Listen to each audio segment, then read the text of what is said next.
Friends ఈరోజు కూడా ఒక మంచి వీడియోని తీసుకొచ్చాను. బాయ్స్‌కి అయితే డెఫినెట్లీ నచ్చుతుంది ఈ డైలాగ్ అనేది. కానీ ఒక చిన్న డౌట్ ఉంది. కామెంట్ అయితే డెఫినెట్లీ ట్రై చేయండి. నచ్చితే లైక్ చేయండి. ఇంకా ఎలాంటి వీడియోస్ కావాలని కూడా కామెంట్ చేయండి. ఇప్పుడు డెమో చూద్దాం. గొడవ మొదలయ్యాక ఆడా ఈడా అని చూడండి. ఆలోచించకుండా కొట్టేయడమే, లేదంటే దెబ్బ మిస్ అవుతుంది. ఒకటే కాన్సన్ట్రేషన్. మన చేతిలో రాడ్డు వాడి హెడ్, రాడ్డు వాడి హెడ్, రాడ్డు వాడి హెడ్. ఫ్రెండ్స్ వీడియో అయితే చూస్తున్నారు కదా. ఒకవేళ మొత్తం చూడాలని అనుకుంటే ఇన్స్టాగ్రామ్లో పెట్టాను, ఒకసారి చెక్ చేసుకోండి. ఈ వీడియో ఎంత సింపుల్ అంటే అంత సింపుల్గా ఉంటుంది. నేను డిస్క్రిప్షన్లో మీకు అన్నీ ఇస్తాను, కావాలంటే యూజ్ చేసుకోవచ్చు. ఓకే, ఫుల్ ప్రాజెక్ట్ అయితే ఓన్లీ లిరిక్స్ అయితే ఇచ్చాను. ఇందులో ఫుల్ ప్రాజెక్ట్లో అయితే ఫొటోస్ అయితే ఏమి ఇవ్వలేదు. నేను యానిమేషన్ చెప్తాను ఓన్గానే, చాలా సింపుల్ ఉంటుంది కాబట్టి దాన్ని బట్టి మీరైతే ఈజీగా అయితే చేసుకోవచ్చు. మీకు కూడా ఒక యానిమేషన్ చేశానది ఉంటుంది. ఓకేనా, కొన్ని మెథడ్ కూడా చెప్తాను. ఓకేనా, ఫస్ట్ ఆఫ్ ఆల్ ఇక్కడ నేనైతే ఫుల్ ప్రాజెక్ట్ అయితే ఇచ్చాను కదా, దాన్ని అయితే ఓపెన్ చేస్తున్నాను. ఓకే, ఇందులో నేనైతే ఒక టెక్స్చర్ ఇమేజ్ అయితే యూజ్ చేసిన. ఈ టెక్స్చర్ ఇమేజ్ అయితే నేనైతే డిస్క్రిప్షన్లో అయితే ఏమి ఇవ్వలేదు. మీరు డౌన్లోడ్ చేసుకోవాల్సిన అవసరం కూడా లేదు, ఎందుకంటే యాసిటీగా అయితే వచ్చేస్తుంది కాబట్టి పెద్ద ఇబ్బంది పడాల్సిన అవసరం లేదు. ఓకేనా, లిరికల్ అయితే యానిమేషన్ అయితే బాగానే ఉంటుంది. బ్యాక్ సైడ్లో ఒక షాడో లాగా ఇమేజ్ యాడ్ చేద్దాం. ఒక షేప్ తీసుకోండి, కలర్ అండ్ ఫీల్డ్లోకి వెళ్ళి ఇక్కడ మనకు ఈ షేప్ కనిపిస్తుందా మీకు, ఎల్లో కలర్ కిందది, దాన్ని సెలెక్ట్ చేసుకోండి. ఎంతవరకు పెడతారంటే బీట్ అంటే ఆ లిరిక్స్ ఎంతైతే ఉందో అంతవరకు పెట్టి లాంగ్ ప్రెస్ చేసి కిందికి తీసుకురండి. జూమ్ చేద్దాం. ఎఫెక్ట్ ఆప్షన్కి వెళ్ళి యాడ్ ఎఫెక్ట్లోకి వెళ్ళిన తర్వాత ఇక్కడ బ్లర్లోకి వెళ్ళి గోషన్ బ్లర్ యాడ్ చేసుకోండి. ఎక్కువ జూమ్ చేసుకోండి. నైస్. ఓకే, సెట్ అయింది. బ్యాక్ సైడ్లో మీకు ఇక్కడ కనిపిస్తలేదు, కానీ బాగా అనిపిస్తుంది కూడా, చూడండి. తర్వాత ఎఫెక్ట్ యాడ్ చేస్తే ఇంకా సూపర్గా కనిపిస్తుంది. ఎండింగ్లో చెప్తాను అది. ఓకే, ఇప్పుడు మనమైతే ఇక్కడ నుంచి ఫొటోస్ అయితే యాడ్ చేద్దాం.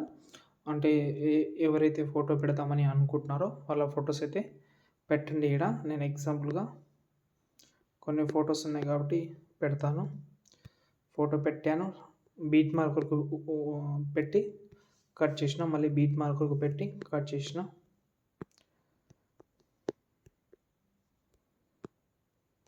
ఓకే, ఒక 2-3 యాడ్ చేసిన. స్టార్టింగ్ ఇమేజ్ దగ్గర వద్దాం. ఇమేజ్ని సెలెక్ట్ చేసి మూవ్ ఆన్ ట్రాన్స్ఫర్లోకి వెళ్ళి స్టార్టింగ్లో ఒక కీ ఫ్రేమ్ కొంచెం జరిపి ఇంకో key frame, starting key frame దగ్గర వచ్చి ఇలాగైతే జూమ్ చేసి ఇలా కొంచెమే జూమ్ చేసుకోండి, ఎక్కువ వద్దు, కొంచెమే జూమ్ చేస్తే ఇలాగైతే వస్తుంది. కరువులోకి వెళ్ళి కరువు యాడ్ చేసుకోండి ఇలా. ఓకే, ఇప్పుడు చూడండి ఇలా ఫాస్ట్గా వస్తుంది. దీనికి మోషన్ బ్లర్ యాడ్ చేద్దాం. ఎఫెక్ట్ ఆప్షన్లోకి వెళ్ళి మోషన్ బ్లర్ అని ఉంటుంది, బ్లర్లోకి వెళ్తే మోషన్ బ్లర్ దొరుకుతుంది మీకు, దాన్ని యాడ్ చేసుకోండి. అయితే మనకు జూమ్ అయినప్పుడు బ్లర్ వస్తుంది. ఇక్కడ చూడండి వస్తుందా. ఎఫెక్ట్ ఆప్షన్లోకి వెళ్ళి యాడ్ ఎఫెక్ట్లోకి వెళ్ళిన తర్వాత ఇక్కడ మూవ్ ఆన్ ట్రాన్స్ఫర్లోకి వెళ్ళిన తర్వాత ఇక్కడ మనకు ర్యాండమ్ అని ఉంది కదా, ఈ యానిమేషన్ దాన్ని యాడ్ చేసుకోండి. ఇక్కడ మనకు టూ మచ్ అని ఉంది కదా, దాన్ని సెలెక్ట్ చేసుకోండి. దీన్ని ఓపెన్ చేద్దాం. ఇక్కడ మనకు పైన 50 కనిపిస్తుందా, మీరు తక్కువ చేసుకోండి. ఈ సైడ్ కానీ లెఫ్ట్ సైడ్ జరిపితే మీకు తెలుస్తుంది. దీనైతే ఒక 12 చేసుకోండి, ఇలా వస్తుంది. 12 కాదు, ఎక్కువనే చేసుకుందాం. ఒక 17 చేసుకున్నా చాలు. ఇప్పుడు చూడండి, దీన్ని ఫోటో సెలెక్ట్ చేసి పైన ప్లస్ కానీ కాపీలే మిగతా ఫోటో సెలెక్ట్ చేసి పేస్ట్ సైడ్ పక్కన యారో క్లిక్ చేసి కలర్ ఆప్షన్ ఆఫ్ చేసి పేస్ట్ చేయండి, సెట్ అయిపోతుంది. ఇలా ప్రతి ఒక్క ఫోటోకి యాడ్ చేసి స్టార్టింగ్లో వచ్చి కింద ప్లస్ సెకండ్ ఒక వీడియో లింక్ అయితే ఇస్తాను. ఓవర్లీ వీడియో చాలా ఇంపార్టెంట్. ఈ ఓవర్లీ వీడియో ఇందులో సెలెక్ట్ చేసుకోండి. 3 minutes ఉంటుంది ఆ వీడియో అనేది. దీన్ని జూమ్ చేద్దాం. ఇలా 90 degrees జూమ్ చేసి ఇలా బ్లెండింగ్లోకి వెళ్ళి లైటింగ్లోకి వెళ్ళి స్క్రీన్ చేద్దాం. ఎఫెక్ట్ ఆప్షన్లోకి వెళ్ళి యాడ్ ఎఫెక్ట్లోకి వెళ్ళి సాచురేషన్ యాడ్ చేసి మైనస్ చేసుకోండి దీన్ని.